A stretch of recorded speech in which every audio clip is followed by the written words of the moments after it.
To the surprise of nobody, Carson Wentz has worn out his welcome in yet another town with a new franchise. That's right.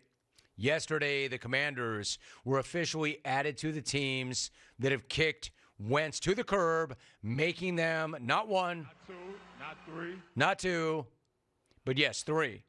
Three teams in three consecutive off seasons that have gotten out of the Carson Wentz business. I mean, right about now, there are three certainties in life: death, taxes, and Carson Wentz looking for another team every single NFL offseason. And every single NFL offseason, it gets more and more depressing for this dude. This may finally be rock bottom. I mean, it's got to be, right? There's no way any other team in the NFL thinks that this guy should be doing anything other than holding onto a clipboard, right? Given his last 4 years, is there anybody anywhere that has anything to do with the game who still thinks this guy's a QB1? I mean, let's go back. And as I mentioned in hour number one, when these things go, they go fast. As recently as 2019, Philadelphia signed him to a 4-year, $128 million extension. 2019. He chases that in 2020 by leading the NFL in INTs. He chases that in 2021 by being traded to Indy for a first and a third. So clearly they thought he was a savior. They thought that he was still that guy. Only to have wacky Jim Irsay call his era a, quote, mistake. Love to see it. Boot him after a season and then just pile on time and time again. Kept going back to it, kept bringing it up. And never forget, all Wentz had to do was beat a historically bad Jaguar team to get into the postseason that year in the last game of the year.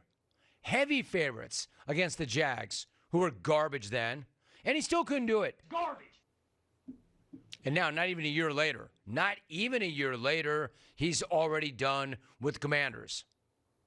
So at this point, if a tree falls in the forest, does it even make a sound? I don't really know. If Carson Wentz is cut, does anybody other than Carson Wentz even know or care? I don't even know. I probably wouldn't have even known if the story didn't show up as a small blurb on the team's website. I mean, this cat really is one of the more curious stories ever.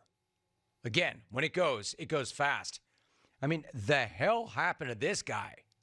In 2017, he was practically a legend, already being fitted for that yellow jacket, the front runner for the league MVP award, the next big thing, virtually too good to be true, on and off the field, beloved in Philly, and a savior. I mean, he was going to take them right to the Super Bowl. There was no doubt. And then he jacked up his knee. And as I mentioned, has not been the same player since, or the same guy since. From the actual on-field garbage, the turnovers, the missed wide-ass open targets, the running into sacks, the clock management, all of it on the field, a total wreck. Then you factor in on top of that the off-the-field whispers around the three locker rooms that he lacks leadership, he lacks accountability, he's not a great teammate, he's resistant to coaching. When you factor all of that in, him on the field, him off the field, it's just not worth anybody's trouble. Not as a QB1, certainly not as a QB1, and certainly not as any kind of face of the franchise. And honestly, I'm not sure he ever was. Looking back on it now, maybe he never was. I mean, he did lose the locker room in Philly. He did lose ownership in Indy. And he lost all ability to play by the time he was fully washed in the district. And although I don't really know what's in this guy's head or heart, I'm always really careful about saying this. I'm really careful about saying things like, this guy quit, this guy didn't care, this guy jaked it. I really am careful about that. And I'm not saying that. I want to be so clear about that. I don't know what's in this dude's head. I don't know what's in this dude's heart. But I can tell you how it looked. It looked like in the end, he really didn't give much of a damn.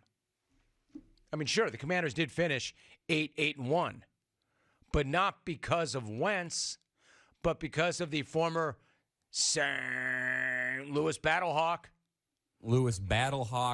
St. Louis Battlehawks. Taylor Heineke and the fifth-round rook, Sam Howell. The two of those dudes, not Wentz, the two of those dudes, those two scrappers, combined to go 6-3-1 down the stretch. And yes, it did seem like at one point this season, Wentz left the same impression on my guy Riverboat Ron as he did Irsay himself. Why are the other teams doing what they're doing, and why are you doing what you're doing or not doing, quarterback? Quarterback.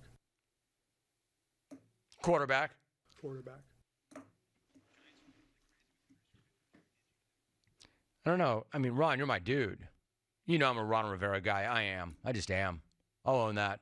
I am a Ron Rivera guy, but like the Giants, who are garbage, who are crap, are lights out with a first-time, first-year head coach. How are they doing that? Quarterback. Well, why aren't you guys doing that? Quarterback. And he's not wrong. So Wentz just getting river boated. Quarterback. Bottom bleeping line. Why are we no good? Quarterback. And like I said, look how they finished the year. What, like 6-3-1? With a former St. Louis Battlehawk and a fifth-round draft pick. So, what's next? What is next for Wentz? Now, if I want to give this guy the benefit of the doubt, after watching Geno Smith and what he did last year, I would say almost anything is possible, but only with the right mindset, only in the right situation, and I'm not sure that either one of those things are possible for Wentz. But as I always say on the Reinvention Project with Jim Rome, the only way out is to go all in. However, there is one other way out. You know the old saying, when the going gets tough, quit. When life gives you lemons, quit. It's not how many times you fall, it's how many times you quit. Winners never quit, they quit. There is this. If I'm Carson Wentz, you know what I might do? I might say, bleep all of you. I don't need this.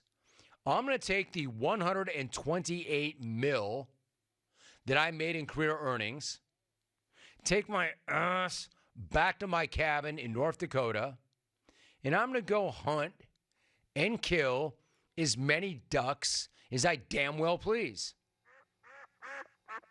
Then everybody wins. We don't have to deal with him. He doesn't have to deal with us. He can live happily ever after, sleeping on a pile of money and hanging out with his ducks.